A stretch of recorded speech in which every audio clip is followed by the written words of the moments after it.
அப்போ இங்கே சுக்கிரன் 5ஆம் இடத்தில் லக்ஷ்மி நாராயண யோகம் செய்து இருந்தால் கூட அந்த சுக்கிரனுக்கு பவர் இல்லையா, அது டம்மி தான்.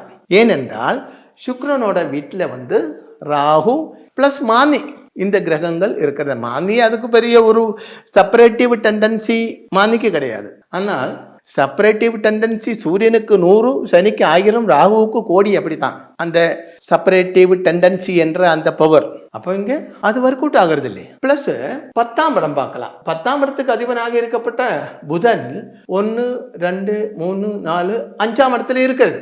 அது மட்டுமல்ல, லக்னாதிபனும் தான் இந்த புதன். லக்னாதிபன் எங்கிருந்தாலும் நல்லது தான் செய்யும். அப்போ 10ஆம் இடத்துக்கும் லக்னத்துக்கும் அதிபனாக இருக்கப்பட்ட புதன் லக்ஷ்மி நாராயண யோகம் செய்து மகர ராசியில இருக்கிறது, ஜல ராசியில இருக்கிறது. அப்ப இவர் கடல் கடந்து போக வேண்டும். சொந்த நாட்டில் இவருக்கு வேலை கிடைக்காது.